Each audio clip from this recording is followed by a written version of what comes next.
Assalamualaikum warahmatullahi wabarakatuh. Alhamdulillahi rabbil alamin. Sadat wa sayyidatil a'izza wa ikhwanil kiram. Impian itu menjadi kenyataan. Begitu mengetahui 9 orang anaknya pulang tanpa membawa Bunyamin, Nabi Yakub terpukul jiwanya. Ia benar-benar sedih. Sudah kehilangan Yusuf, kini Bunyamin dijadikan budak oleh penguasa negeri Mesir. Dari hari ke hari, tampak nian kesedihan Nabi Yakub. Kini ia lebih suka menyendiri di mihrabnya atau tempat ibadahnya. Hanya Tuhan tempatnya mengadu dan berkeluh kesah. Sadat wa sayyidatil a'izza ikhwanil kiram. Pada suatu hari, ia mendapat ilham bahwa Yusuf itu masih hidup dan tak lama lagi akan berjumpa dengan anak yang sangat dicintainya itu. Nabi Yakub kemudian memerintahkan anak-anaknya mengembara ke Mesir. Carilah kabar tentang Yusuf yang mungkin berada di Mesir dan berusahalah membebaskan Bunyamin agar dapat segera pulang. Karena tak sampai hati melihat penderitaan ayahnya, anak-anak Nabi Yakub itu akhirnya pergi ke Mesir lagi. Mereka langsung menghadap Menteri Ekonomi. Di samping hendak minta bantuan bahan makanan, mereka juga meminta agar penguasa Mesir mau membebaskan Bunyamin. Sadat wa sayyidatil a'izza ikhwanil kiram. Ayah kami sangat bersedih sejak kehilangan Yusuf. Terlebih setelah Bunyamin juga tak dapat kembali pulang. Kami benar-benar mengharap belas kasih paduka agar mau membebaskan Bunyamin sehingga dapat mengurangi penderitaan ayah kami. Akhirnya Yusuf tak mampu hatinya mendengar penuturan saudara-saudaranya tentang ayahnya yang menderita. Sambil tersenyum ia berkata, "Masih ingatkah kalian kepada saudaramu Yusuf yang kalian lemparkan ke dalam sumur tanpa belas kasih? Kalian meninggalkan seorang diri seperti barang yang tak berharga.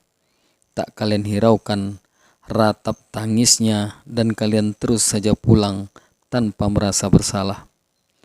Sadat wa sayyidatil a'izza wa ikhwanil kiram. Mendengar ucapan sang menteri, mereka terkejut. Bagaimana menteri itu bisa mengetahui perkara rahasia yang tak pernah mereka bocorkan? Mereka saling pandang. Perlahan-lahan mereka mengamati wajah sang menteri. Senyumnya, wajahnya, bentuk tubuhnya dari atas hingga bawah. Dan akhirnya hampir berbareng mereka berucap, "Engkau Yusuf?" "Benarlah," jawab Yusuf. "Aku adalah Yusuf dan inilah adikku Bunyamin. Allah dengan rahmatnya telah mengakhiri penderitaanku dari ujian berat yang telah kualami. Dan dengan rahmatnya pula kami dikaruniai rezeki berlimpah ruah dan penghidupan yang sejahtera. Demikianlah, barang siapa yang bersabar, bertakwa dan bertawakal, tidaklah akan luput dari pahala dan ganjaran dari Allah Subhanahu wa Ta'ala." Sadat wa sayyidatil a'izza ikhwanil kiram. Saudara-saudara Yusuf gemetar mendengar pengakuan itu.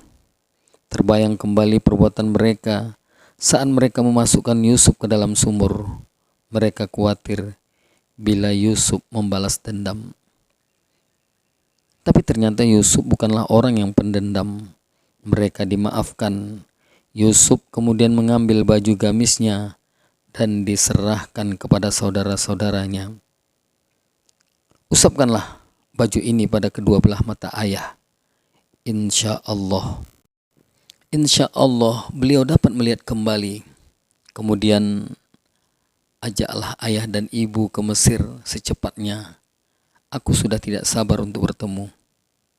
Sadat wa sayyidatil a'izza wa ikhwanil kiram. Demikianlah setelah mereka datang di Palestina, baju gamis Yusuf segera diusapkan di kedua belah mata ayahnya. Atas kehendak Allah, Nabi Yakub yang buta bisa melihat kembali. Nabi Yakub dan keluarganya kemudian pindah ke Mesir memenuhi permintaan Yusuf. Sadat wa sayyidatil a'izza wa ikhwanil kiram. Kini lengkaplah sudah kebahagiaan Yusuf karena dapat berkumpul dengan seluruh keluarganya. Yusuf menaikkan ayah dan ibunya ke atas singgasananya.